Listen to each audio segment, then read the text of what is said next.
और अब बात मुंबई के बाबा सिद्दीकी मर्डर केस की करते हैं। बाबा सिद्दीकी की हत्या के बाद एक बार फिर लॉरेंस गैंग सुर्खियों में है। उसके मॉडस ऑपरेंडी यानी उसके काम करने के तरीके पर बहस शुरू हो गई है। जेल में होने के बावजूद कैसे अपने शूटर से संपर्क करता है, कैसे पूरी वारदात को अंजाम दिलवाता है, क्या है उसकी कुंडली, क्राइम से कब और कैसे वो जुड़ा, एक पूरी रिपोर्ट आपको दिखाते हैं।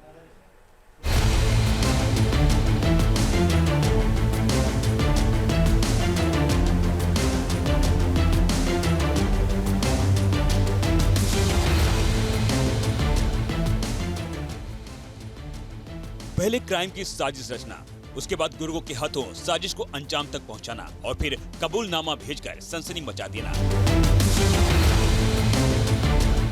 पिछले 3 साल से इस पैटर्न पर जब भी अपराध की कोई घटना हो रही है, एक ही नाम सामने आ रहा है, गैंगस्टर लॉरेंस बिश्नोई। मुंबई में बाबा सिद्दीकी के मर्डर के ठीक बाद वही हुआ और लॉरेंस बिश्नोई सुर्खियों में आ गया।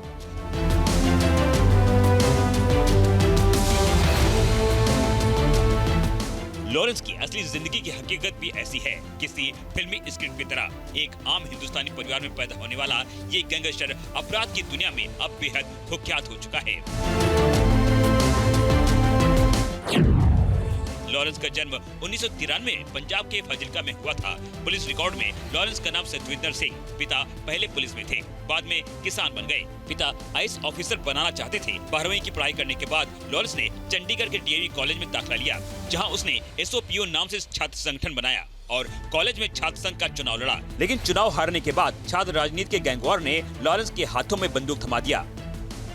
कुख्यात गैंगस्टर लॉरेंस बिश्नोई फाजिल्का में पढ़ाई करने के बाद वो चंडीगढ़ के डीएवी कॉलेज में पहुंचता है और यहाँ पर पॉलिटिक्स में अपना हाथ आजमाता है। लेकिन उसे पहले चुनाव में हार मिलती है और अपने विरोधियों पर हार का बदला लेने के लिए फायरिंग कर देता है और यहीं से कुख्यात गैंगस्टर लॉरेंस बिश्नोई की कहानी बनना शुरू हो जाती है। इसके बाद फिरौती और दूसरी मामलों में उस पर कई एफआईआर दर्ज भी होती है। लेकिन जब सिद्धू मूसेवाले के मर्डर में उसका नाम जुड़ता है तो लॉरेंस बिश्नोई पंजाब हरियाणा से बाहर भी एक बड़ा गैंगस्टर के तौर पर अपना नाम बना लेता है। कॉलेज में हुए गैंगवार के बाद लॉरेंस का नाम पहली बार कत्ल की कोशिश में पुलिस की रजिस्टर में दर्ज हुआ। जानकार बताते हैं कि इस दौरान वो इश्क में भी पड़ गया। लॉरेंस को साथ में पढ़ने वाली लड़की से मोहब्बत हो गई, लेकिन गैंगवार में जब लड़की की हत्या हो गई तो फिर उसकी दुनिया हमेशा के लिए बदल गई। लॉरेंस ने अपराध का दामन थामने के बाद इसे छोड़ने की कोई मंशा कभी नहीं दिखाई, बल्कि इसमें गहरे से उतरता चला गया।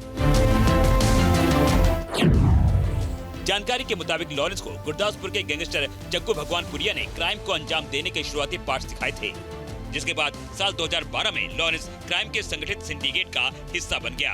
शराब, फिरौती के लिए अपहरण और ड्रग्स के धंधे को अंजाम देने लगा।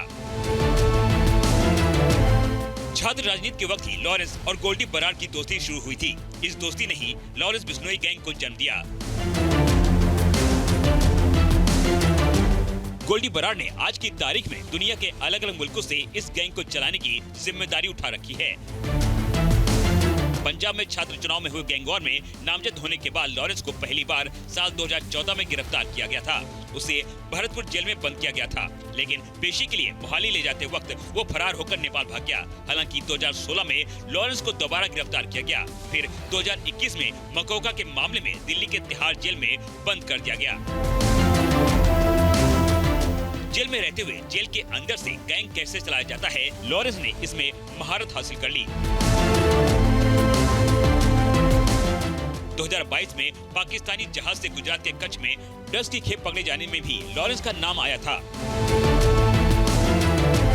उसके बाद लॉरेंस को तिहाड़ जेल से गुजरात के साबरमती जेल में शिफ्ट कर दिया गया और तब से वो वहीं बंद है।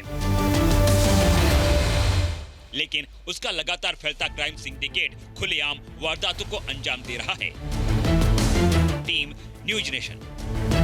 न्यूज नेशन अब व्हाट्सएप पर खबरों के ताजा अपडेट के लिए न्यूज नेशन के इस क्यूआर कोड को स्कैन करें।